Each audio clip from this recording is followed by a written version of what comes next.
Well, the Allegheny Journal is delighted today to speak with Stephanie Clark.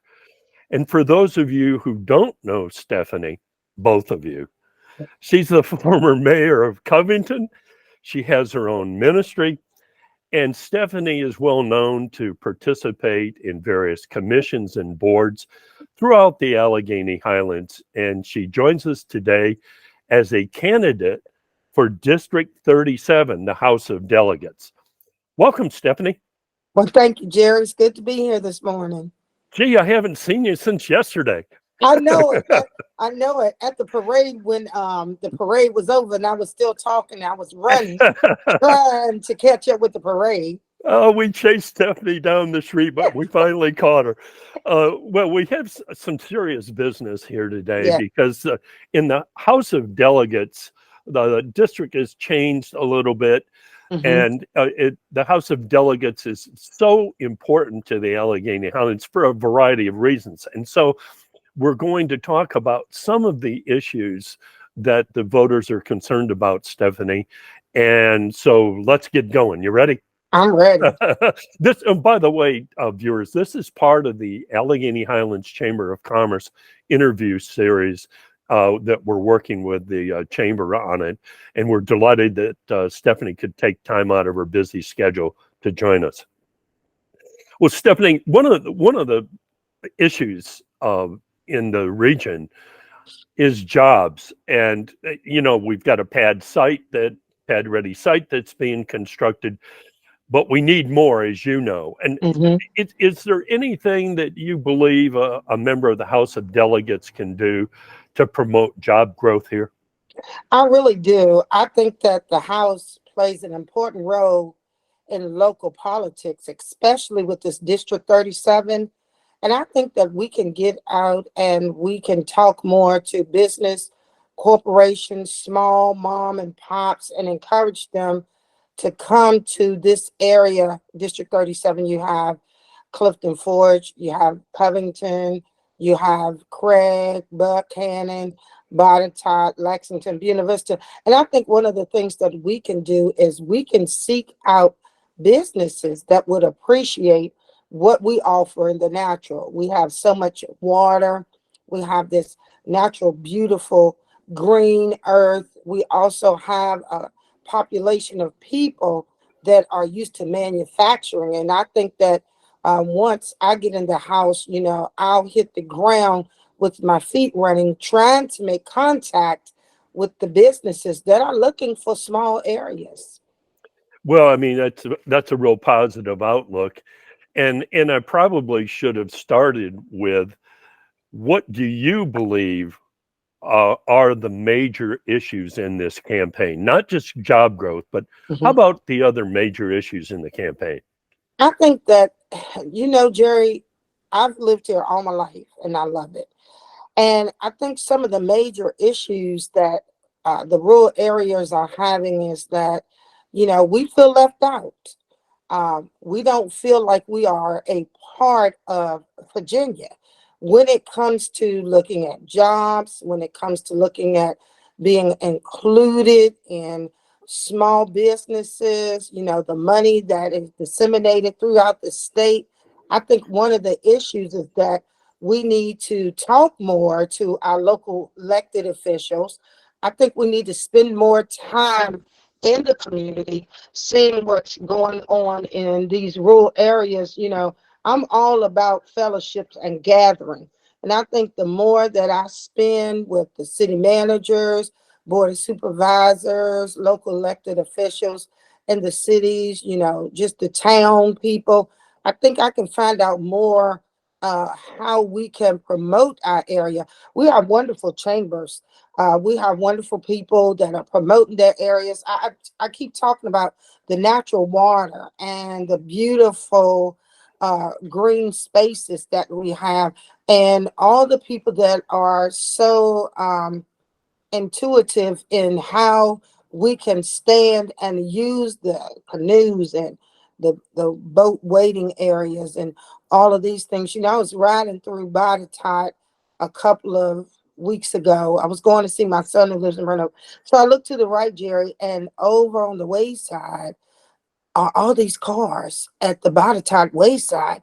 And I was like, oh my goodness, look at this natural water and earth and people are using. So I think that one of the things we lack is more communication. Stephanie, when you were mayor of Covington, I don't know what your relationship was with the delegate at that time, but I guess you speak from experience that Mhm. mayors deal with big budgets and that you deal with, you're dealing with issues, but you're also dealing with money and a relationship with the state. So that's part of your perspective, huh? It is. Yeah, Delegate Jim Schuler was our delegate at the time, and it's a funny joke because I wore him out. And yeah, I would follow him everywhere.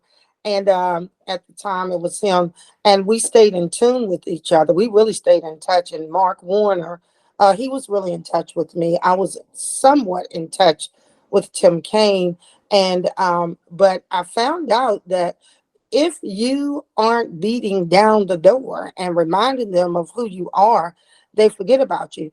But I think our local elected officials with the city and Allegheny and the town of Clifton, I think they know who we are. I think that those ladies and gentlemen work hard to make sure that they promote our community. And I know that it's rough because it requires time. It requires effort. It requires continuum a continuation rather of calling and knocking and saying, this is who we are. We live here. Don't forget about us, because the same taxes that you receive for any other community, you receive it from us. So we pay your salary too. So don't forget about the people that live on the outskirts. So I know that it's been good for the community, because I've been talking to the mayor, and I stay in touch, and I talk somewhat to the board of supervisors, but I think that everybody has the same focus, is to make sure that we're not forgotten. Somehow I have no doubt of the truth of your statement that Thank you you. you are an advocate. There's no doubt about it. Thank you. And by the way, we see Stephanie at Covington City Council meetings on a regular basis. So there is absolutely zero chance that what you just heard, folks, is 100% true. And Thank we you. thank you very much for that. Thank All right, so let's move on a little bit. And this next question is one I'm not sure that there is a correct or incorrect answer you. about it, but Western Virginia in the Highlands area in particular, Stephanie, we're having a little problem with population decline. And Yeah. I think the Weldon Center thinks that we might lose another, I don't know, 4 to 6% over the hmm course of the next decade. Yeah. I mean, I guess we can. How do we deal with population decline? What do you think Have can be babies. done about Have babies. it? Seriously. Seriously, did you know that it looks like in the United States of America, I was reading the statistics, it looks like we are in the lowest birth rate we've ever been in many, many years. So if you think about it, a lot of the millennials, the Gen Zs, they don't talk about having children, Jerry. So therefore, when we lose population, we're not picking up more population. And so we'll have an aging community. And I'm one of those aging people. I am now in the senior, which, sounds funny, but I'm in that age group. And so I can speak to the truth that I have children that lived here that have moved. My son moved for purposes of pursuing, a career. My daughter, she just relocated all the way across, I don't know how many states. And so when you think about declining population, death is going to happen. People are moving because of health reasons. People want to be closer to their grandchildren.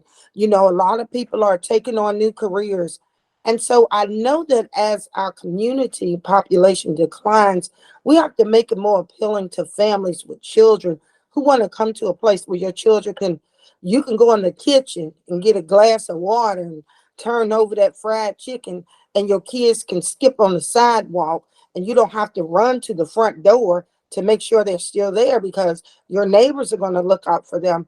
And so, people that want to move here with children, we have to continually make it more appealing to those families. And I'm finding out that more people want to be where they can be safe, have a good environment, a nice, clean atmosphere.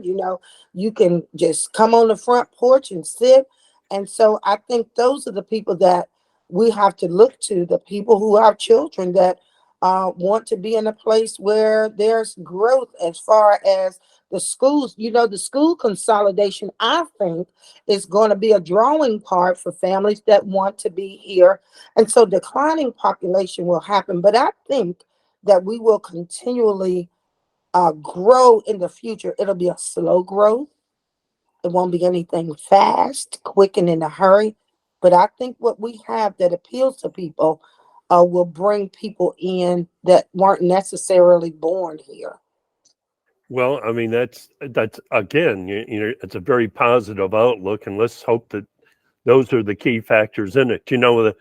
Another key question that any future Mhm. delegate may face is that, okay, as you've mentioned, Mhm. okay, we're here in far Western Virginia. Hello, Richmond. Hello. I'm a delegate from that region, and yet the core of government expenditure is in Eastern and Yeah. Northern Virginia. So how do you go about, and of course I know how you personally would go about it, but I guess it's almost a structural thing, isn't it? I mean, to Mhm. get known in Richmond as a new delegate, I guess you really got to be forthright, huh?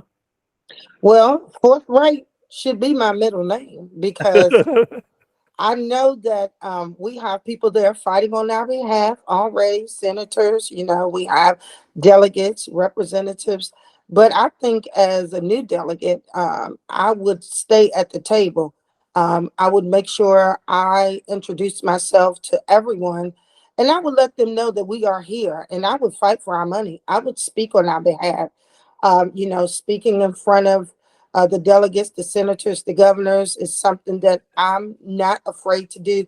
But I think that sometimes people have to come to where the table is spread and they have to enjoy the meal.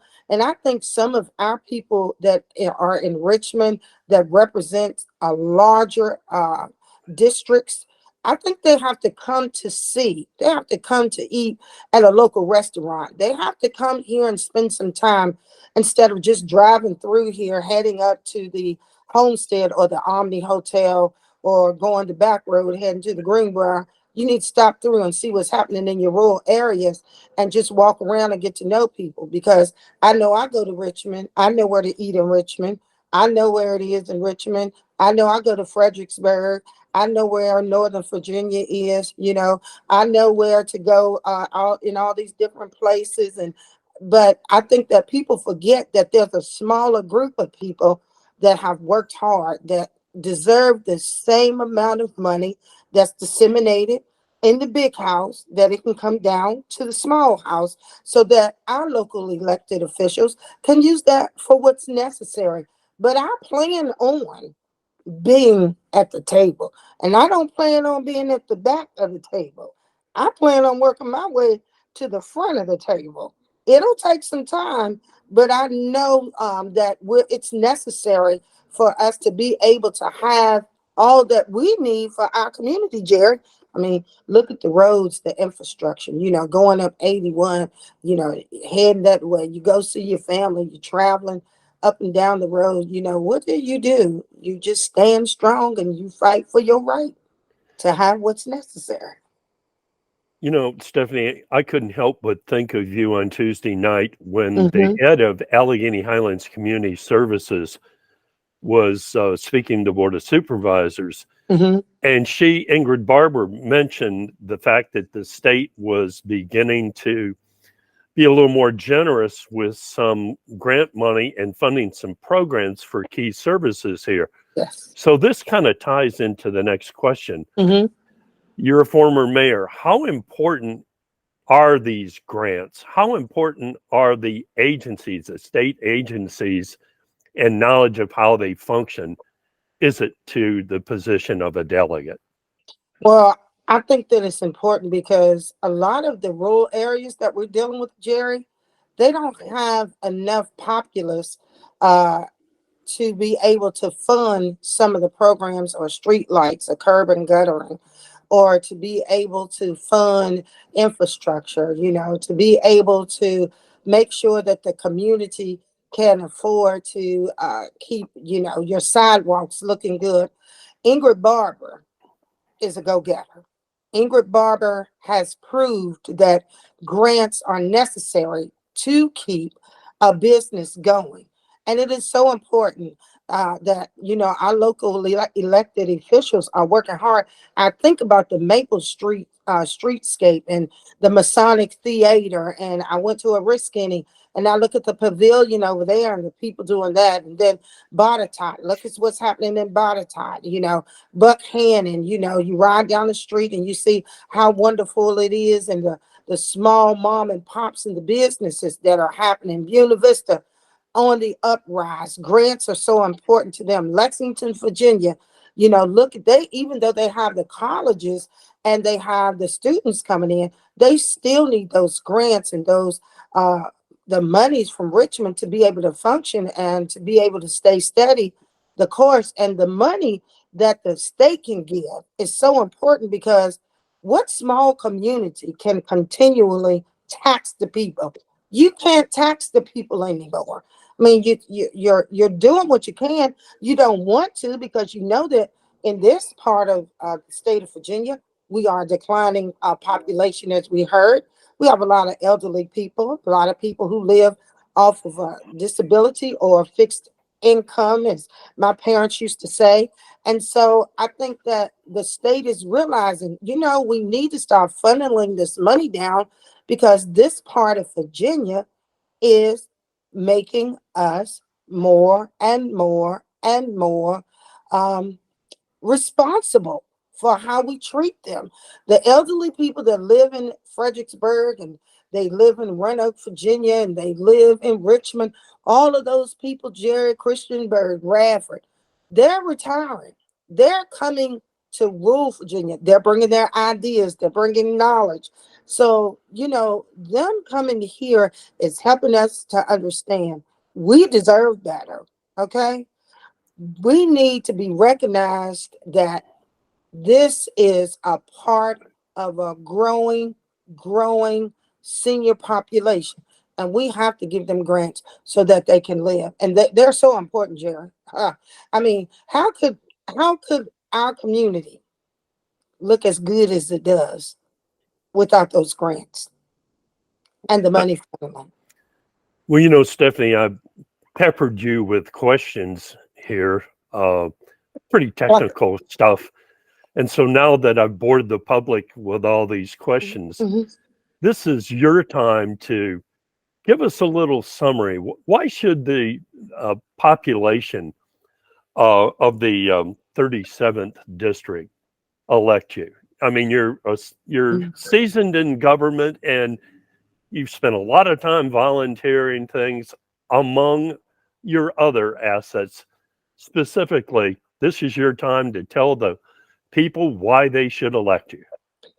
Well, Jerry, I think one of the reasons is I've always wanted to run for state senate, You House of told me Delegates. a couple of years ago. I did. You But you did. know what? It wasn't the right time. But this is the right time now. And I feel like that I have the knowledge, the wisdom. I've studied. I understand. I will stand strong for the people. I won't forget the children. I won't forget the seniors. I won't forget the Gen Zs or the millennials. I won't forget these people that I stand for. I want people to know that there are many things that I support. I support gun rights. I do support that because my grandfather was a hunter. And Jerry, I'm gonna tell you something. When I was younger, my granddaddy used to hunt those deers. The former mayor Taylor, that was the mayor in Roanoke, Virginia, he used to come over here to my granddaddy's house. I can remember them sitting on the porch in those overalls, not, and they have these guns out and they be cleaning them. And so Jerry, my granddaddy, was hunting. He said he would call us daughter or child. Child, come on down here with your granddaddy. I remember the deer hanging up by his legs, and he slipped that deer, and that stuff came out. I screamed in my head out. I never went back down there again. But I am for that because hunting is a way of life for us. A lot of our people hunt to live. They hunt to eat. And so I do have a problem with the AR-15. I will be candid about that, only because I think that's a gun that it has been used in different various scenarios. But I do think that people that are responsible will understand what it is to use that and what it is to have that. And there are people that have that gun. They want that gun for their own purposes and principles. And so I'm not for taking that away, but I am for looking to see how we can stop all of these shootings in our schools with that gun with our little children. And people are responsible and they're smart. And so, Jerry, I'm also supporting our schools getting back to education. Our children going to school to learn to read and write. And so the other day I went in the store, and I want to tell you that, counting money, writing a check, all of those things, kids don't understand cursive. They're using all types of technical equipment. I think that's great. But what's wrong with a pen and a piece of paper and an eraser? So you can learn how to write and use your hand and hold the pencil. And, I want teachers to be able to teach our kids like when I was taught, when my children were taught. And I love technology. I think it's great, but I think it can all work together. And I was in the store the other day, and I gave a young lady some cash, and she was giving me back my change. And she counted it 3 times, and it was 2 5s and 3 1s, and she kept going like. And then finally, I said, "That's right. That's the right around amount of money." And also, Jerry, I want the veterans housing. I don't know how I do it as a delegate. I hope that somebody will assist me, but I really want veterans housing. I don't know. I know we have the VA and people live there, but I want our veterans to live in a nice apartment or, somewhere where they can go when they decide that they've done their military service. I want them to be able to live in housing and not be homeless. And if they have, some situations that like, they can be helped in various areas.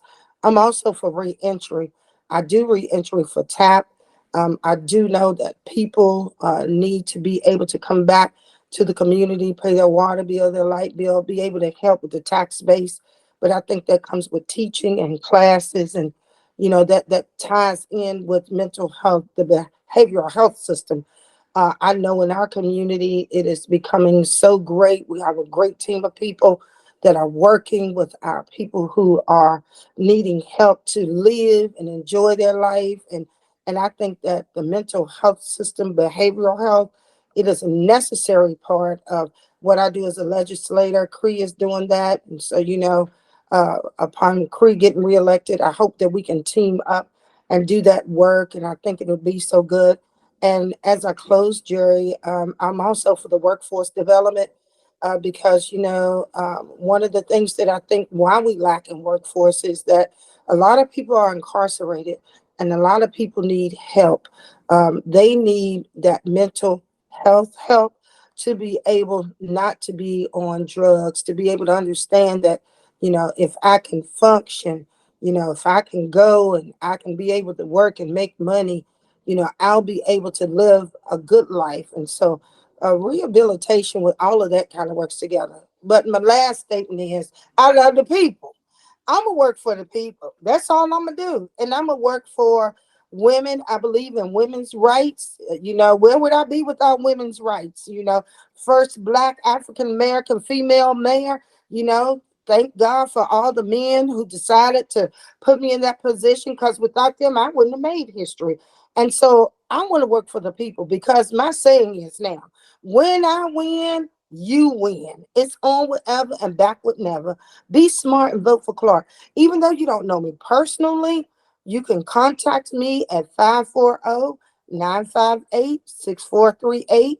You can contact me at Clark, the number 4, Virginia at gmail.com. And whatever I say I'm going to do, Jerry, you already know I'm gonna do it. And if I can't get it done, I'm gonna work until it does get done.